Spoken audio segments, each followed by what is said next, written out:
kita mengakhiri KBM kita pada hari ini, marilah kita bersatu dalam doa. Ya Tuhan, terima kasih karena Engkau telah hadir di tengah-tengah kami ya Tuhan, dan mengaruniakan kami kesehatan hingga saat ini ya Tuhan, sehingga kami bisa menjalani KBM online kami pada hari ini ya Tuhan, tanpa terjadi suatu masalah apapun ya Tuhan. Semoga dengan KBM online ini kami semakin mengenal dirimu dan juga semakin memuliakan namamu ya Tuhan. Ya Tuhan, sekiranya ini saja doa dan permohonan kami ya Tuhan.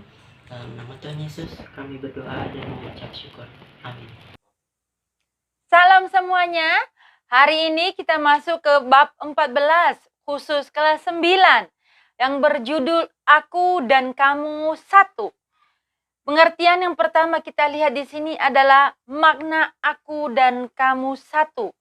Di dalam Efesus pasal 2 ayat 19 berkata demikian, demikianlah kamu bukan lagi orang asing dan pendatang, melainkan kawan sewarga dari orang-orang kudus dan anggota-anggota keluarga Allah. Kamu dan aku adalah keluarga Allah, ya. Kesatuan orang percaya di dalam Kristus sangat penting, sehingga perjanjian baru memberi lebih banyak perhatian untuk hal ini. Yesus sendiri berdoa untuk kesatuan jemaatnya di dalam Yohanes 17 ayat 21, supaya umatnya menjadi satu. Tuhan memandang kesatuan sebagai sesuatu yang baik dan indah. Tertulis di dalam Mazmur 133 ayat 1 di situ juga ya. Jika kesatuan adalah perintah Allah, maka seluruh orang percaya wajib memeliharanya. Kita adalah anggota keluarga Allah. Efesus 2 ayat 19 sampai 20. Dengan kesatuan inilah berkat Tuhan hadir di antara kita. Mazmur 133 ayat 1 sampai 3. Yang artinya kita semua satu di dalam Tuhan. Kita harus menyatukan hati untuk memuji dan memuliakan Tuhan. Mau dalam keadaan apapun, kita harus satu ya. Ada pertanyaan di sini yaitu mengapa kita harus bersatu? Yang kedua, tujuan menjadi satu.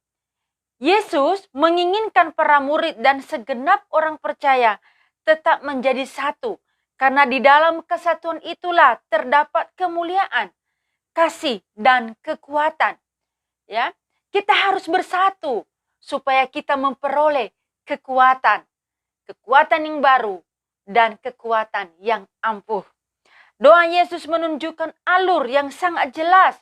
Yang pertama, Yesus menginginkan semua orang tahu bahwa segala sesuatu dalam kehidupan ini berawal dari Allah. Yang kedua, segala yang Yesus lakukan ditunjukkan untuk memenuhi semua rencana Allah dalam rangka memulihkan relasi ciptaan Allah dan ciptaannya. Engkaulah yang mengutus aku dan engkau mengasihi mereka. Yesus menginginkan semua orang tahu bahwa ia adalah jalan yang menghubungkan manusia dengan Allah. Kesatuan yang diinginkan Tuhan bukan hanya berdampak pada kesatuan misi saja secara vertikal, melainkan juga kesatuan secara horizontal. Kesatuan dengan semua orang percaya. Jika kesatuan ini tidak dijaga, maka perpecahan akan terjadi dan misi Allah tidak akan terlaksana dengan baik. Oleh karena itu, tujuan Allah di dalam kehidupan bergereja dan berjemaat yaitu supaya seluruh umatnya bersatu, supaya jemaatnya memperoleh kesatuan. Kesatuan apa saja? Kesatuan iman, kesatuan gerejanya, kesatuan di dalam beriman di dalam Tuhan Yesus Kristus. Itu yang harus kita utamakan. Jangan melihat perbedaan, tetapi utamakan kesatuan. Ya, dimanapun kita berada pada hari ini, setiap yang mendengarkan firman Tuhan ini, jangan menganggap bahwa gerejakulah yang paling benar, akulah yang paling benar, gerejaku yang ada Roh Kudusnya. Ya, tidak seperti itu. Di dalam kesatuan Kristus semuanya sama. Kita harus bersatu.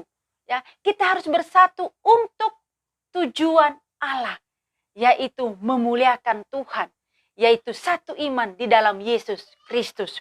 Pertanyaan nomor 2, apa yang Yesus doakan? Apa doa Yesus ya? Lebih jelasnya ya. Bagian ketiga, memelihara kesatuan dengan kebenaran. Kehidupan orang percaya sama seperti mengikuti perlombaan. Selain lomba perorangan, kita juga berlomba sebagai bagian komunitas. Doa Yesus dalam Yohanes 17 mengenai kesatuan iman menjadi pegangan dalam mengikuti perlombaan itu. Pernah melihat orang yang berlomba untuk memanjat pohon pinang? Nah, mereka bersama-sama memanjat pohon pinang untuk meraih kemenangan, supaya yang di pucuk pohon pinang itu mereka bisa mendapatkannya. Dan apa yang dihasilkan? Mereka akan membagi bersama-sama. Begitu juga di dalam satu komunitas, harus bersama-sama. Kita dapat memelihara kesatuan di dalam Tuhan dengan cara yang pertama, kita perlu mengingat bahwa segala sesuatu berasal dari kasih Allah. Yang kedua, kita dipersatukan oleh Allah melalui Tuhan Yesus Kristus. Yang ketiga, kasih Allah bukan hanya untuk diri kita sendiri, melainkan untuk seluruh umat manusia. Yang keempat, jagalah kesatuan dalam komunitas kita. Yang kelima, bertumbuhlah bersama dalam kasih. Tidak egois, saling menghargai, saling melengkapi, dan mau belajar dan diajar. Oleh karena itu, hari ini, bagi yang mendengar firman Tuhan hari ini, mari kita satu hati di dalam Tuhan, supaya kita bersama-sama memuliakan Tuhan. Ya, di dalam keadaan kita, walaupun kita tidak pernah bertemu, tapi kita membangun komunitas kita lewat setiap Zoom ataupun video atau apapun itu. Mari bangunlah persekutuan dengan teman-temanmu menuju kemuliaan untuk Tuhan. Ya, pertanyaan nomor 3, jelaskan makna Yohanes 17 ayat 1 sampai 26. Buka di dalam Alkitabmu. Dan nomor 4, bagaimana cara memelihara kesatuan di dalam Tuhan? Kirim jawabanmu sekarang. Tuhan Yesus memberkati. Teman-teman, sebelum kita mengakhiri kegiatan belajar mengajar agama kita pada hari ini, kita satukan hati dan pikiran kita berdoa. Puji dan syukur Bapa, kami panjatkan kehadirat-Mu karena berkat penyertaan-Mu kami sudah selesai melakukan kegiatan belajar mengajar kami walaupun hanya dari jarak jauh. Bapa, kiranya apa yang kami pelajari hari ini dapat kami terapkan dalam kehidupan kami sehari-hari.